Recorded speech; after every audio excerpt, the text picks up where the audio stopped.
আরে হ্যাঁ হ্যাঁ, জানি জানি।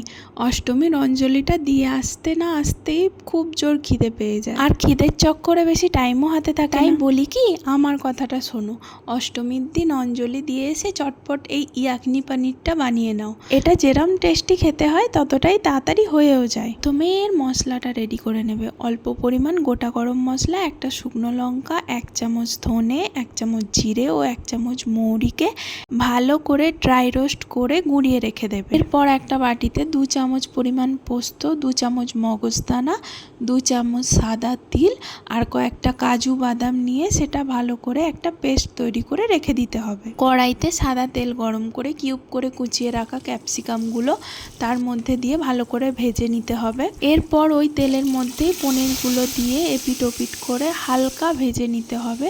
সাবধানে ভাজতে হবে যাতে পনিরগুলো না ভেঙে যায়। আর হ্যাঁ, ভাজার আগে পনিরগুলো আধ ঘন্টা মতো ঠান্ডা জলে ভিজিয়ে রাখতে হবে, তাতে পনিরটা খুব সফট হয়। এরপর পোস্ত, মগজদানা, সাদা তিল আর কাজু বাদাম দিয়ে বানিয়ে রাখা পেস্টটা সেই পনির ভাজার তেলে দিয়ে দিতে হবে এবং কন্টিনিউ নাড়তে থাকতে হবে, নয়তো এটা কড়াইয়ের সাথে লেগে যাবে। খানিকক্ষণ মশলাটা তেলের সাথে ভেজে নেওয়ার পর এর সাথে অল্প পরিমাণ জল অ্যাড করে একটু ফুটিয়ে নিতে হবে। নেক্সট এর মধ্যে স্বাদ মতো নুন আর স্বাদ মতো চিনি অ্যাড করে দিতে হবে।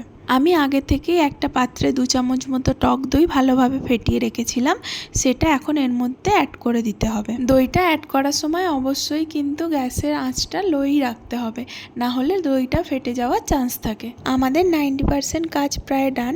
এরপর ভেজে রাখা ক্যাপসিকাম আর ভেজে রাখা পনিরগুলো এর মধ্যে অ্যাড করে দিয়ে ওপর থেকে তৈরি করে রাখা মশলাটা দিয়ে এবং কিছুটা কাসুরি মেথি দিয়ে অল্প পরিমাণ ফুটিয়ে নামিয়ে নিলেই রেডি হয়ে যাবে আমাদের ইয়াকনি পনির। কচুরি হোক, লুচি হোক বা হোক পরোটা, সব কিছুর সাথেই লাগবে কিন্তু এটা জাস্ট অসাধারণ।